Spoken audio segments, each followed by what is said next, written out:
মহিলা ডেস্ক চালু হচ্ছে সব থানাতে।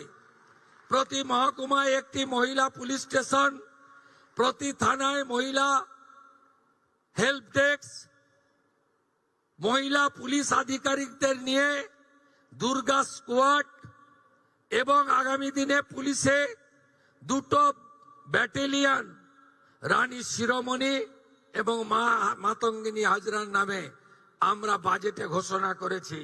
আমরা সেটা করব। আগামীকাল 2 তারিখ পশ্চিমবঙ্গের সব থানাতে মহিলা ডেস্ক চালু হচ্ছে সব থানাতে।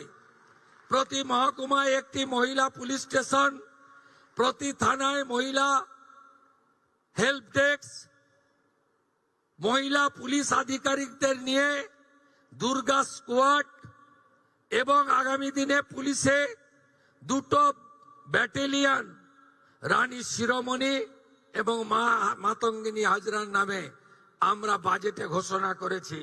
আমরা সেটা করব। মহিলা পুলিশের 2টি ব্যাটালিয়ন আপনাদের জন্য তৈরি হবে। আগামী মহালয়াতে দুর্গাপূজার আগে মাতৃপক্ষের সূচনায় আমরা 112 চালু করতে চলেছি। প্রতি থানাতে একটি ডেডিকেটেড গাড়ি দেওয়া হবে।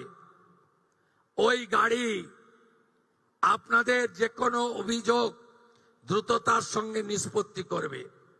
উত্তরপ্রদেশ, গুজরাট, মহারাষ্ট্রে থানাতে অভিযোগ এলে পুলিশ পৌঁছানোর সময় হচ্ছে 6 মিনিট। পশ্চিমবঙ্গে এই মুহূর্তে থানাতে অভিযোগ এলে পুলিশ পৌঁছানোর সময় হচ্ছে এভারেজ 3 ঘন্টা। 112 চালু হলে আশা করি দ্রুততার সঙ্গে সময় কমবে এবং আপনারা দ্রুত নিরাপত্তা পাবেন। আমি যখন নির্বাচনী প্রচারে ভবানীপুরের বাড়িতে বাড়িতে গেছি, আমাকে অনেক মা বোনেরা বলেছেন ভাতা তো দেবেন, ওরা দিত আপনারা বাড়াবেন। এতে আমরা খুশি। এর থেকেও বড় যেটা চাই জানেন, আমার মেয়েটি সন্ধ্যাবেলা বেরিয়ে যেন নিরাপত্তার সাথে সুরক্ষিত হয়ে বাড়ি ফিরতে পারে। নারী সুরক্ষার কথা বাড়িতে বাড়িতে বলেছেন, আমরা এটা দেব।